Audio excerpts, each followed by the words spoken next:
Welcome to Saturday Night Live. Here's your host, Tony StCyr. Hey folks, welcome in to Saturday Night Live. This is another great episode that we've planned for you. Got a power-packed program. We have, of course, gospel giggles everywhere. We've got great music coming up. During our Believers segment, called Our Believer's Voice, I'm interviewing a sister who has started a cowboy church and been running this cowboy church for a long time in the North Georgia area. Now, like many of you, you may have never heard of a cowboy church. I actually was introduced to the concept when I was on television down in McDonough, Georgia. And I found out that we have a cowboy church in the North Georgia area. Well, I just had to interview this guest. So don't go anywhere. You don't want to miss none of this show. You're watching Saturday Night Live. I'm Tony StCyr. From its early beginnings, Eagle Carports has quickly established itself as an innovative leader in the metal building industry. Utilizing a team of building professionals, Eagle manufactures a wide range of affordable products that not only look great, they're built with the highest of quality materials to last a lifetime. Whether your project is for personal or commercial use, let an Eagle representative assist you today. A nosebleed can occur at any time, having us holding our head back, grabbing for tissues, or whatever we can get our hands on. But now, there's a better, more effective way to stop a nosebleed. Introducing the Nosebleed Arrest Implement, created by inventor Tony StCyr. This device was created as a sanitary way to stop nosebleeds in a matter of seconds. Users simply place the device under their top lip, between the back of their lip and their gum. This will produce pressure against the blood vessel beneath the nose to reduce blood flow and allow the blood to clot quickly and naturally. This handy product is ideal for use while on the go. Various sizes are possible to suit all users, including children. First aid kits will not be complete without this device. Want to learn more on how you can help stop nosebleeds quickly and safely? Be the first to contact us now for manufacturing, retail, wholesale, distribution, or licensing opportunities. Introducing the new Liberty Hill Publishing book, Child of Lust by Tony StCyr, based on a true story. When a 16-year-old Southern Baptist girl from Fayetteville, Georgia, came up pregnant in 1958, the parents tried desperately to figure out a way to save their family's reputation and their soiled daughter's honor. Threats of violence were levied against the alleged father as anger ran rampant through the family. Was it rape or consensual? What was to be done with the unborn child? Would it be hidden, aborted, or given up for adoption? Was her mistake an isolated incident or a pattern of whorish behavior? Only Marilyn knows the answers, and she's not telling. Child of Lust is available at bookstores and online. Purchase it today. Now it's time for the Believer's Voice. Hi folks, welcome into the Believer's Voice. I'm Tony StCyr, and we have a special guest for you tonight. And all the way from Jerusalem, we have Rebecca Hampton. Rebecca, welcome to our show. How are you doing? I'm good. How are you? Now, you might want to explain that Jerusalem comment. It's not. I think you can tell by the way I talk. It ain't Jerusalem. It's not Israel. It's Jerusalem, Georgia. It's a small place in the foothills of the North Georgia mountains in between Calhoun and Jasper, Georgia. Yep, Jerusalem, Georgia. If you know where Jasper, J, and all of that is, you're not far from that. Not far. And now you have a unique ministry. And just so people know, when I was in Henry County, I actually worked with a cowboy church there. And you guys have been purchasing cakes from my wife, from our bakery here in Adairsville. And that's sort of how we met. Yes. And so, but the cowboy church that you pastor or oversee or whatever you call yourself, I don't know, you have to explain that. Yeah, but down there it was a pastor, but it's a lot different from the one in McDonough. Yes. I probably have the most unusual Cowboy Church that I know of. We are actually part of the American Fellowship of Cowboy Churches out of Waxahachie, Texas. In What you had? Waxahachie. What's a hatchet? What's a hatchet? That's what Maybe I'm if I say asking. it right. But I love those guys. I saw them years ago at their first one that they had in Alabama, and I thought these guys are so solid. They were such a blessing, and for us to become a part of that was just the dream of my life. And we're different than all the others because all I had was kids. I had no adults, me and all the kids. Wow. So my first group of kids, God sent some older kids. So we actually just Kids that needed. you know, low income at yeah, risk yeah, kids, needed kids help, yeah. that needed a safe place to go to, and they were neat in their artwork. They would always draw. Almost all of them would draw a gate with a sign on it. This is your safe place. Leave your worries outside the gate. Wow. And that's what I asked God. You know, God, what are you doing?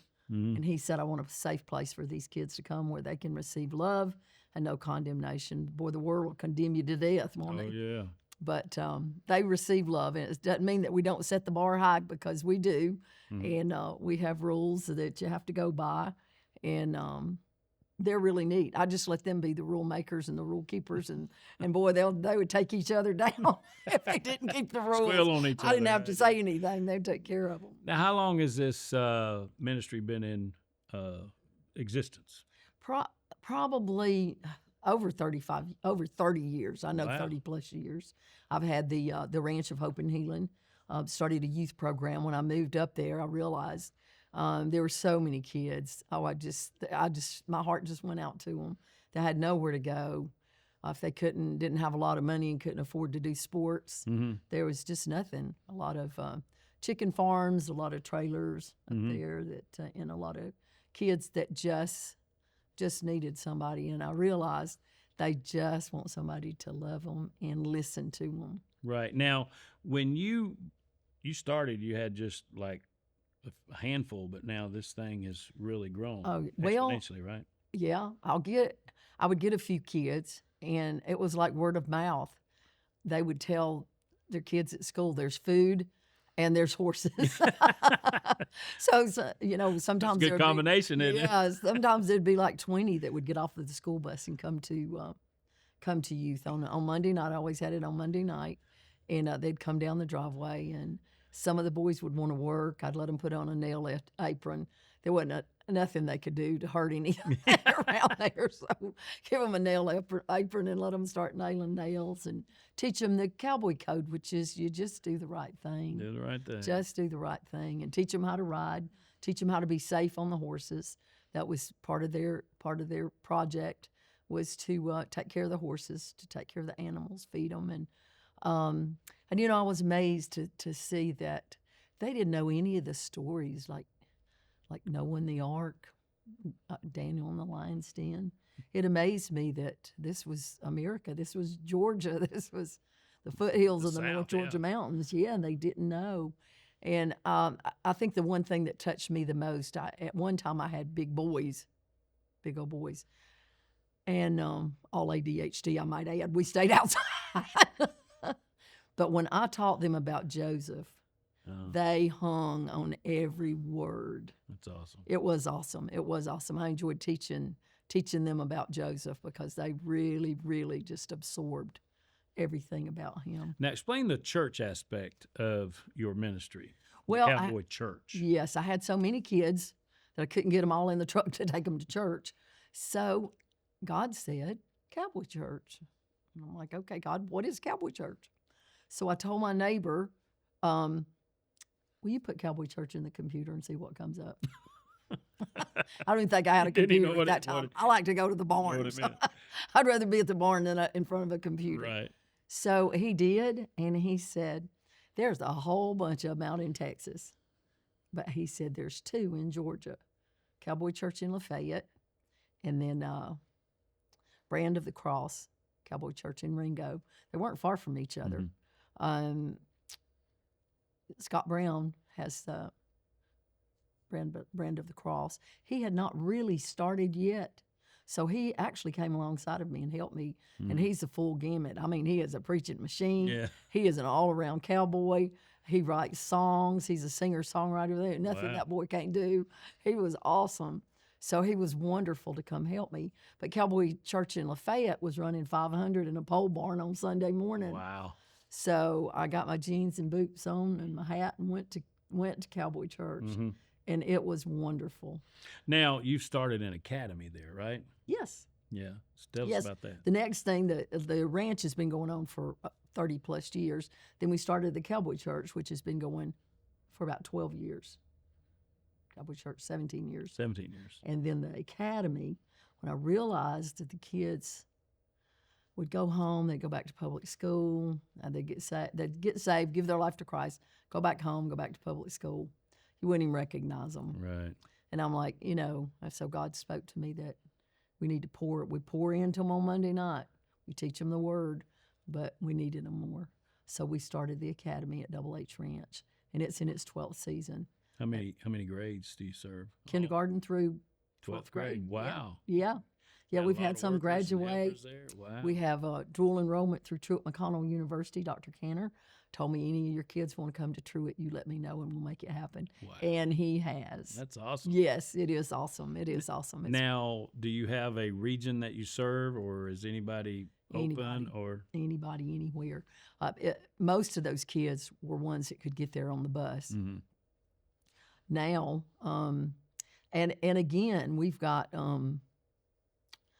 kids. Most of the kids are from Pickens County, but it's open to others that could come. We have we're in Jerusalem up here. Down here is Goshen Valley. Can you believe that? Is that a God thing or what? Yeah. So we have the Goshen Valley Boys Ranch, and some of those house parents down there. We've got 2 kids from the house parents bring their kids up to the academy for school. It is nice. It's been such a blessing to partner with them. I met John Blinn years ago, and he said when he found out you're a faith-based ministry, yes, sir, man, am I in trouble? I love him. Well, but he what's has the been so generous, so generous. What's a typical day, say, for y'all meet on Sunday mornings or No, we meet on Saturday. Saturday? So what's a typical service like at your church? And then from what I understand, there's always horse riding afterwards. Oh, so tell us yes. how that works. Oh, yes. Oh, yes. Well, the kids get there, and we have to groom the ponies, get the ponies saddled, get the kids dressed, and they all usually have hoodies or T-shirts, depending on the weather. And then they go sit out on the side of the road with one of the adults, all on horseback, waving. They're our greeters, and greeting and encouraging people, come on in. So when it's time for church to start, they ride in, loosen their cinches on their horse, put their halters back on, take their bridles off, and tie them up, and then they come to church. My kids are my praise and dance team, my drill team, my work team. They are 6, 7, 8, 9, 10, 11. That's my praise team. But they are so anointed. Wow. They are so anointed. And they sing, and we do interpretive dance. Just have a wonderful time. And some of the most wonderful preachers in the world have donated their time to come up and preach for us. So you bring in guest speakers? Yes, Okay. every service. Every Okay. service. So we you don't have a different pastor per No. se? Oh, okay. I'm pretty That's much the unique. director. It is Yeah. the director, and I just call these wonderful men of God. We've had Dr. Thomas Hammond, the president of the Georgia Baptist Convention, has come out and preached for us. He loves it. He loves us. Hey, there's one thing about that. You can't vote the pastor out, can you? That's right. I'm in. thing, right? That's a good thing. They are Not the stuck with pastor, me. you can't vote me out. That's right. That's right. Now, tell me about the many blessings that I know you got a lot of testimonies, but there's my some goodness. blessings that God's bestowed upon you as the director of this Cowboy Church. Tell us a little bit about those. You know, the scripture, he can do exceedingly abundantly above all that you can ask or think. Yes. And he can. He can. I tell you, we prayed for the property next door. An investor had bought it. There's woods all around us everywhere, or there was. And an investor came in and bought it and was going to subdivide it. And there's a 35 acres on the side, right on the side of the Cowboy Church. And we started praying for that property. So, I don't know anything else but just to follow God. Mm-hmm. So he impressed me to build a 12-stone altar. So I said, kids, go out in the woods, find a big rock. Jacob did it. It worked for him. We're going to try it. So, Well, years ago, my uncle had one. did he really? He did had one out in the woods, and he went there. He was a minister, and he went out there and Prayed at the prayed 12 at that What about altar. that? And then I went to Alabama at a camp meeting, and they had one. What about that? Yeah, that was years ago. Well, you know that. I hear about them very. I'm so glad you said that because I've never heard anybody else built one. But that's what I felt like God wanted me to do. Well, the kids brought them in. Oh, let's wash them, and I said no. The Bible says no rush to 'em, bring that's them right. just like they are. So we built a 12-stone altar out beside the Cowboy Church, and every Friday we have Fabulous Friday. They have traditional school Monday through Thursday, and then on Friday we have Fabulous Friday. They do life skills in the arena with Pastor Benny, who is our chaplain. And then I do equine therapy. I'm a certified equine therapist Right. with them. I teach them to dance. Everything we do is therapeutic. We have a big garden in the summertime, and they work it. They have work programs. They build fences. They do whatever needs Keep to 'em be busy, done. don't you? That's Yeah, right. keep 'em off Whatever street. needs to be done. Yeah. So we would go out there every Friday and pray and ask God for that property. And I'll bet we've been praying 10 years. I know, a long time. But you know what? The real estate guy called me and he said, I hear you want to buy that property next to you. And I said, I do. I said, there's a little problem. I don't have any money, but my father does. And if you'll give me a little time, I know he'll show up. And so he said, well, I'm going to go to the investor. That was the real estate guy. And he turned out to be the most wonderful. He's a believer. The investor was a believer. And it was a wonderful relationship. So I said, you tell him Nehemiah 1:11, I believe it is my prayer that thy servant would find mercy in the sight of this man. Wow. So he came back and he said, you found mercy with this man. As you raise the money, he's going to sell you the property. So there was like a 4 acres, 3 acres, 6 acres. We bought it like that much at a time. He would give me a contract on it. We would pray over it. Everywhere we went, we got the feed store and they're giving us money. Everywhere we went, it was like money just pouring down on us. It was amazing to watch God work. Well, I'm reminded of, Nehemiah, in the story of building the wall. Yes. And he said, I'm doing a good work. I'm not coming down. And when you're doing a good work, I think people, they're drawn to that and they want to support that. Yes. I tell you, we had the favor of God on us. And it was so obvious. And the favor of God, a lot of people don't understand, is different than the blessings of God. It's totally Yes. different. Yes. We'll have to get into that one day.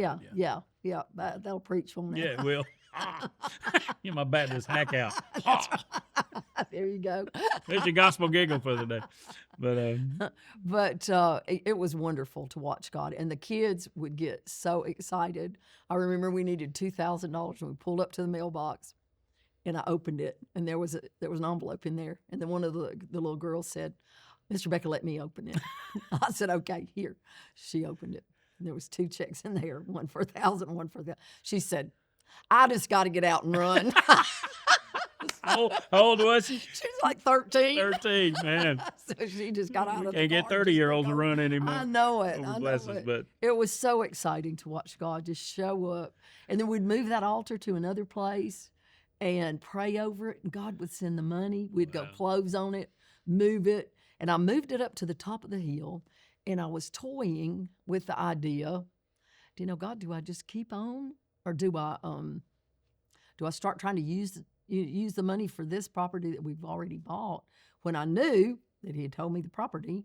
A lot of times he don't change his mind. No. So this man came down the road and he said, I would like to talk to you. I heard I could talk to you. And I said, yes, you can. What is it? He said, well, I think I want to buy that property up on the hill. So I said, okay. And he said, I just wanted to know what your intentions are. And I wanted to tell him, I'm going to have a hog farm right here. But that would have been a lie. So I said, no. I said, this is a ministry. It's going to always be a ministry. And let me tell you how I feel about it. If God wants you there, I want you there. If God don't want you there, I'm going to buy that property. So I got to the real estate guy and said, get me a contract on that property. I'm not lollygagging anymore over that. Well, we got to wrap it up. But Rebecca, I'm so happy you came to be I'm so on happy you our let me show. come. Is there a way people can get in touch with you? Do you have an email, a website? Absolutely. Or what is it? Absolutely. We got a website. We've got we're on Facebook. We're at 9906 Henderson Mountain Road. It's actually a Fairmount mailing address, but don't go to Fairmount looking for us because we ain't down there. What's the website? The website, if you'll just put you can put Cowboy Church in Jerusalem in the computer, it'll Search. come up. Okay. You can put the Academy at Double H Ranch and it'll come up. You can put the Ranch of Hope and Healing in the computer and it'll come up. So And they Google all any of tie in those, together. Any of those. And you'll get It all the ranch. ties in together. Well, I'm glad you Yes. came I am on too. our program, The Believer's Voice. And this has definitely been entertaining, educational, and informative. And I wish you the best. You Thank keep working you. with them kids. Oh, God I'm bless going you. to. I'm going to slide in at Yes. home sideways, wore out. I got rollover minutes. There you go. All right, we'll be right back right after this. You're watching Saturday Night Life. Introducing the new Liberty Hill Publishing book, Child of Lust by Tony StCyr, based on a true story. When a 16-year-old Southern Baptist girl from Fayetteville, Georgia, came up pregnant in 1958, the parents tried desperately to figure out a way to save their family's reputation and their soiled daughter's honor. Threats of violence were levied against the alleged father as anger ran rampant through the family. Was it rape or consensual? What was to be done with the unborn child? Would it be hidden, aborted, or given up for adoption? Was her mistake an isolated incident or a pattern of whorish behavior? Only Marilyn knows the answers, and she's not telling. Child of Lust is available at bookstores and online. Purchase it today. Get ready for the gospel giggle. What did Adam say on the night before Christmas? It's Christmas Eve.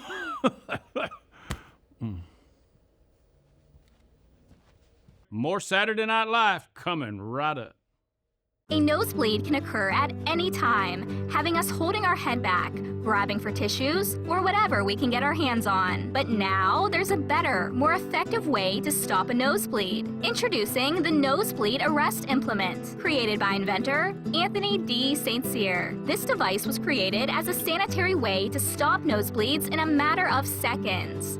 Users simply place the device under their top lip, between the back of their lip and their gum. This will produce pressure against the blood vessel beneath the nose to reduce blood flow and allow the blood to clot quickly and naturally. This handy product is ideal for use while on the go. Various sizes are possible to suit all users, including children. First aid kits will not be complete without this device. Want to learn more on how you can help stop nosebleeds quickly and safely? Be the first to contact us now for manufacturing, retail, wholesale, distribution, or licensing opportunities.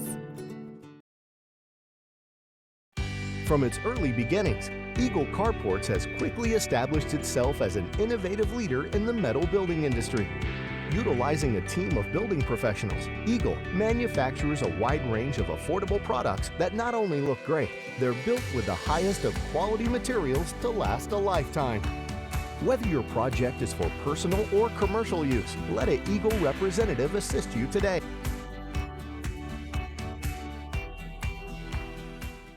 Introducing the Singer Showcase.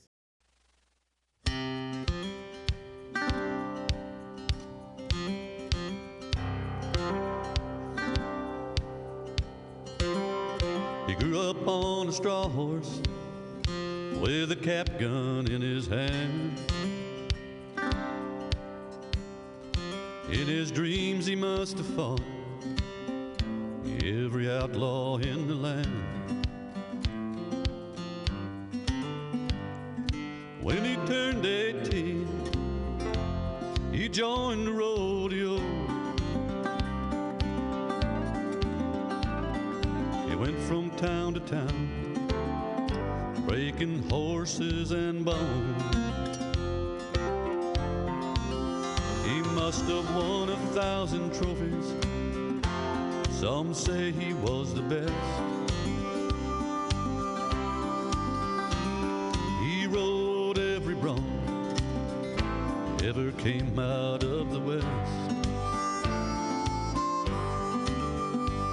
His body bore the scars, was the price he had to pay. So he started drinking whiskey, said it helped ease the pain. Then one night in Okie City, he found a Bible by his bed. John 3:16 had been underlined in red. There in that little rundown motel, he met someone who turned his life around. Now he's rescued more cowboys than all the rodeo clowns. They called him rodeo preacher, Lord, he could ride 'em all. He would lend a helping hand when some cowboy take a fall. He worked the rodeo circuit, Ellensburg down to Galveston. He led cowboys to Jesus, that's how the West was won. They called him rodeo preacher, Lord, he could ride 'em all.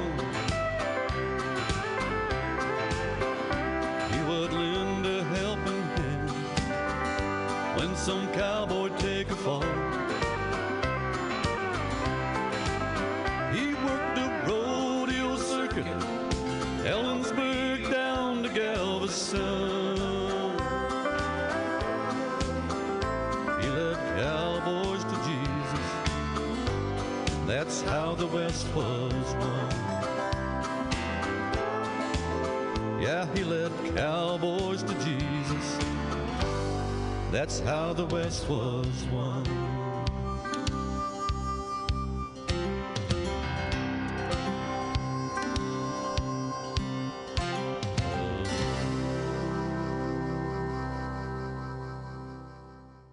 More Saturday Night Live continues right after this short break.